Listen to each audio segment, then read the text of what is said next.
Voters in the country will head to the polls tomorrow to elect a new president who will fill the vacancy at the top office. For more on what to expect on Election Day, our Moon Hye-ryeon joins us in the studio. Hye-ryeon, what should voters know about the schedule and timeline tomorrow? So over 14,000 polling stations will be open nationwide from 6 a.m. to 8 p.m. So during a normal presidential election, polling stations are open until 6 p.m. But this extended voting window reflects the special nature of this election that's being held to fill a presidential vacancy. Eligible voters will need to bring a government-issued photo ID to their designated polling station in order to cast their vote.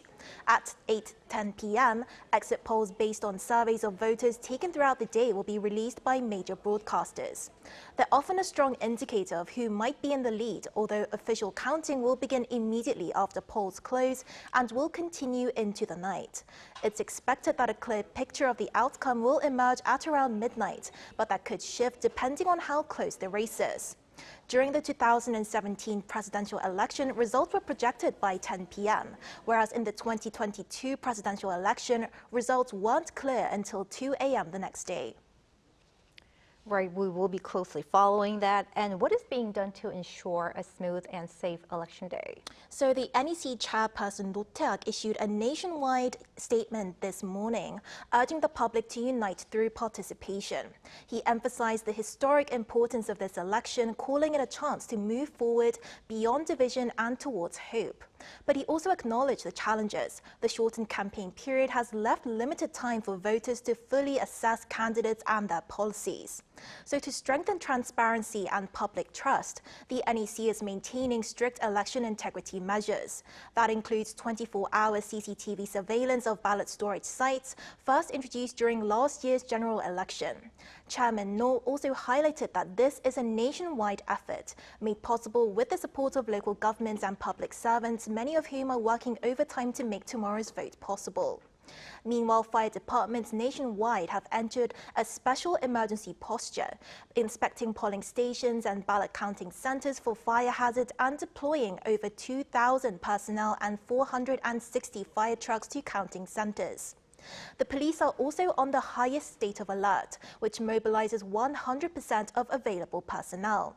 Officers are being deployed to polling stations, ballot transfer routes, and ballot counting centers. In total, over 168,000 police staff will be involved in election-related operations. Security around the presidential candidates has also been ramped up, with 200 officers assigned to personal protection.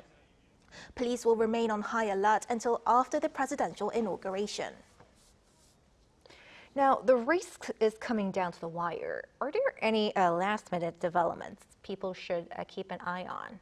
So a key development throughout this election has been the Conservative bloc's continued struggle with candidacy mergers.